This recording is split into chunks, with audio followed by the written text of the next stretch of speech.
Jumpa lagi kita di channel Cikgu Nia AC.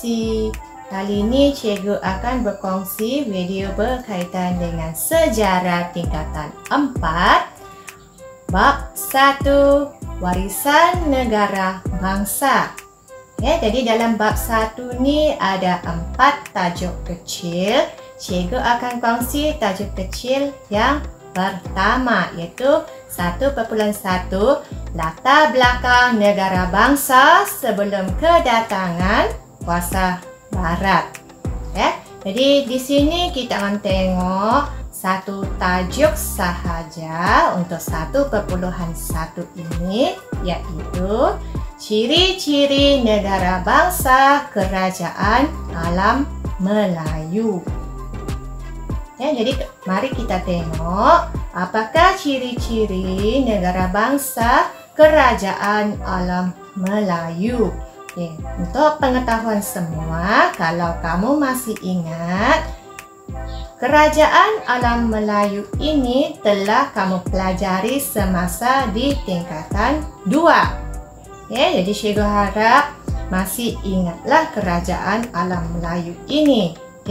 Jadi mari kita tengok ciri-ciri negara bangsa yang ada di dalam kerajaan alam Melayu. Jadi sebagai pengenalan kewujudan KAM. KAM ni cikgu jadikan dia singkatan bagi kerajaan alam Melayu.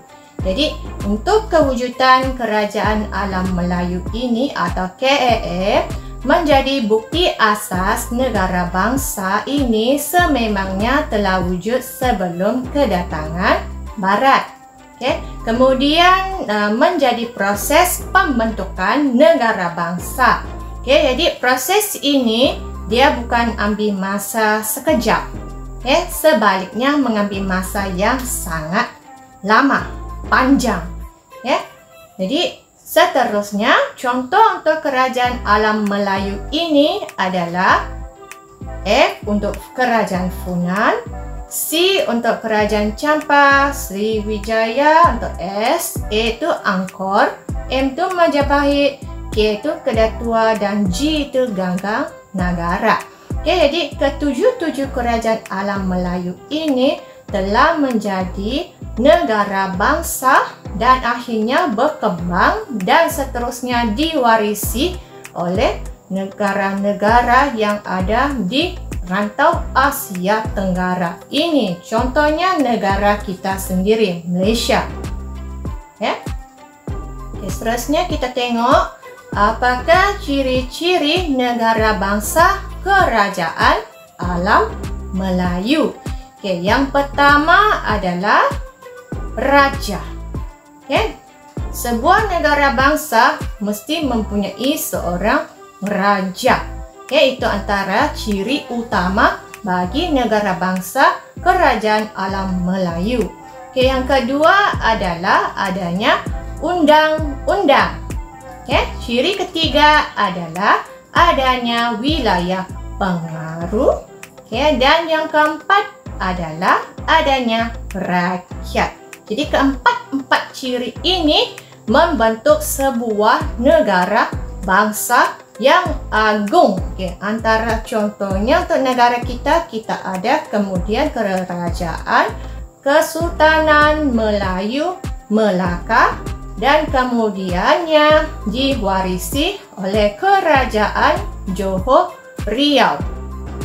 Mari kita tengok apakah kandungan untuk ciri-ciri kerajaan alam Melayu ini dari segi negara bangsa. Yang pertama adalah raja. Ciri yang pertama raja, di mana raja ini menjadi tonggak utama kerajaan.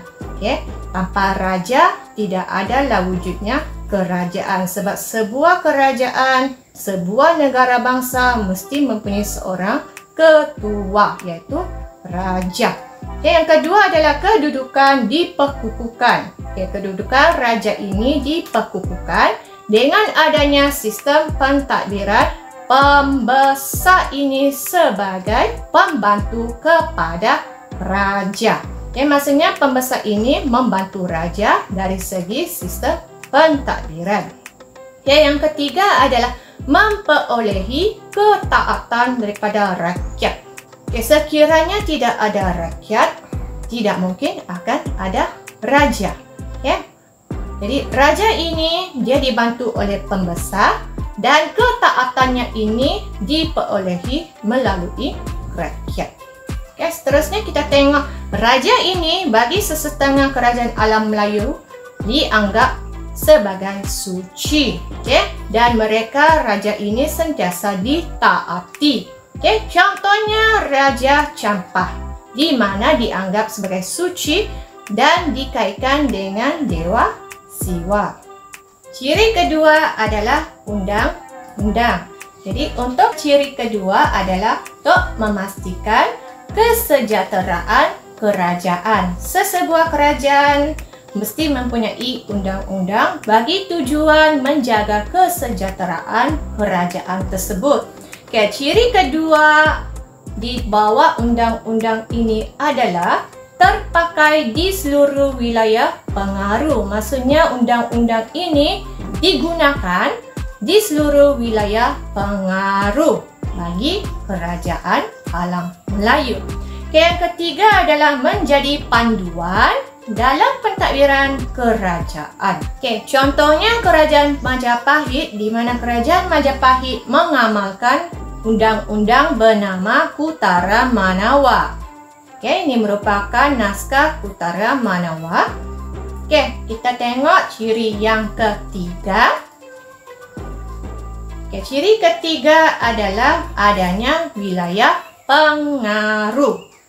Jadi untuk wilayah pengaruh ini adalah kawasan rakyat menerima dan memperakui seorang raja. Jadi kalau rakyat di kawasan tersebut mengakui raja itu, maka itu adalah wilayah pengaruh kepada kerajaan tersebut. Jadi contohnya kerajaan Funan, di mana kerajaan Funan mempunyai wilayah pengaruh yang luas, iaitu dari Sungai Mekong, Teluk Chambra, selatan Myanmar dan sekenting Kerak. Jadi ini merupakan peta Sungai Mekong. Kemudian ini Teluk Chambra. Kemudian selatan Myanmar dan juga segenting Kerak, di mana keempat-empat kawasan ini akhirnya membentuk kerajaan Funan yang cukup luas pada ketika itu. Baik, ciri yang terakhir untuk negara bangsa kerajaan alam Melayu adalah rakyat. Jadi untuk ini penduduk dalam sesebuah wilayah itu adalah rakyat, dan rakyat ini mesti memberikan setia kepada raja serta tidak mendahaka kepada raja. Jadi sekiranya dia mendahaka, dia tidak setia, itu bukan rakyat bagi kerajaan tersebut. Jadi contohnya rakyat kerajaan Sriwijaya tunjuk setia kepada Raja Sriwijaya dengan cara menjalankan upacara persetiaan dan meminum air sumpah. Mari kita tengok apakah maksudnya. Jadi kita tengok upacara kesetiaan kerajaan Sriwijaya.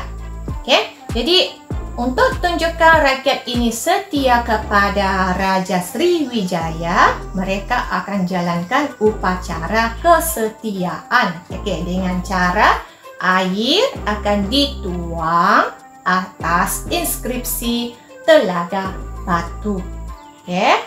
Kemudian air yang dituang ini akan mengalir di corong bawah. Dan air ini bila sampai di corong bawah akan ditadah dan diminum oleh rakyat. Ini adalah inskripsi Telaga Batu. Jadi air akan dituang di atas inskripsi Telaga Batu. Kemudian dia akan mengalir di bawah corong. Kalau tengok di tengah-tengah sebelah bawah ada corong dan akan ditadah airnya untuk diminum lah. Jadi kalau kita tengok tujuannya adalah untuk tunjukkan setianya rakyat kepada Raja-Kerajaan Sriwijaya. Baik, kita tengok seterusnya. Untuk Kerajaan Sriwijaya, kalau kita tengok antara banyak-banyak kerajaan alam Melayu, Kerajaan Sriwijaya adalah yang paling dekat dengan negara kita. Mengapa? Jadi mari kita tengok. Jadi Sriwijaya ini adalah kerajaan yang mengamalkan, yang mempunyai ciri negara bangsa dari kerajaan sebelumnya, iaitu Kerajaan Funan dan Kerajaan Champa. Jadi gabungan daripada kedua-duanya ini, dia membentuk ciri-ciri negara bangsa Kerajaan Sriwijaya. Jadi dia menjadi asas yang kukuh bagi Kerajaan Sriwijaya untuk berkembang dan menjadi sebuah empayar yang terkenal.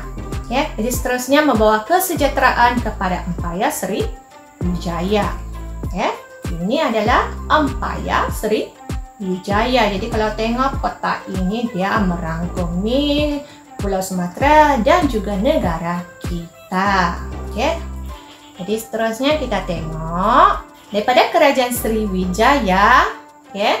Akhirnya kerajaan yang wujud selepas itu antaranya adalah Kesultanan Melayu Melaka, mewarisi ciri negara bangsa yang ada daripada Kerajaan Sriwijaya.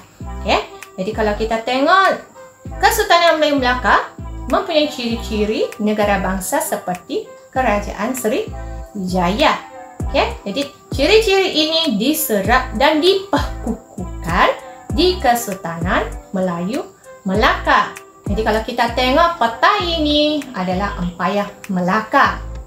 Lebih kurang seperti Kerajaan Sriwijaya tadi. Cuma bezanya, kalau kita tengok, Melaka ini berjaya meluaskan pengaruh empayarnya sehingga merangkumi Pulau Sumatera dan keseluruhan tanah Melayu pada ketika itu. Baik. Jadi kalau kita tengok selepas berakhirnya Kesultanan Melayu Melaka, dia diwarisi oleh Kesultanan Johor Riau. Jadi meneruskan ciri-ciri Kesultanan Melayu Melaka untuk KMM, mewakili Kesultanan Melayu Melaka. Dan kemudian untuk Kesultanan Johor Riau lebih menekankan kepentingan Islam dalam ciri negara bangsanya. Jadi sebagai rumusan, kita tengok ciri negara bangsa menjadi warisan memperkukuh Kerajaan Sriwijaya. Jadi maksudnya sini Sriwijaya diambil daripada Funan dan Champa, kemudian diwarisi kepada Kesultanan Melayu Melaka dan akhirnya Kesultanan Johor Riau. Jadi bila asasnya kukuh, dia akan menjadi terkenal dan akhirnya berkuasa meluaskan empayarnya.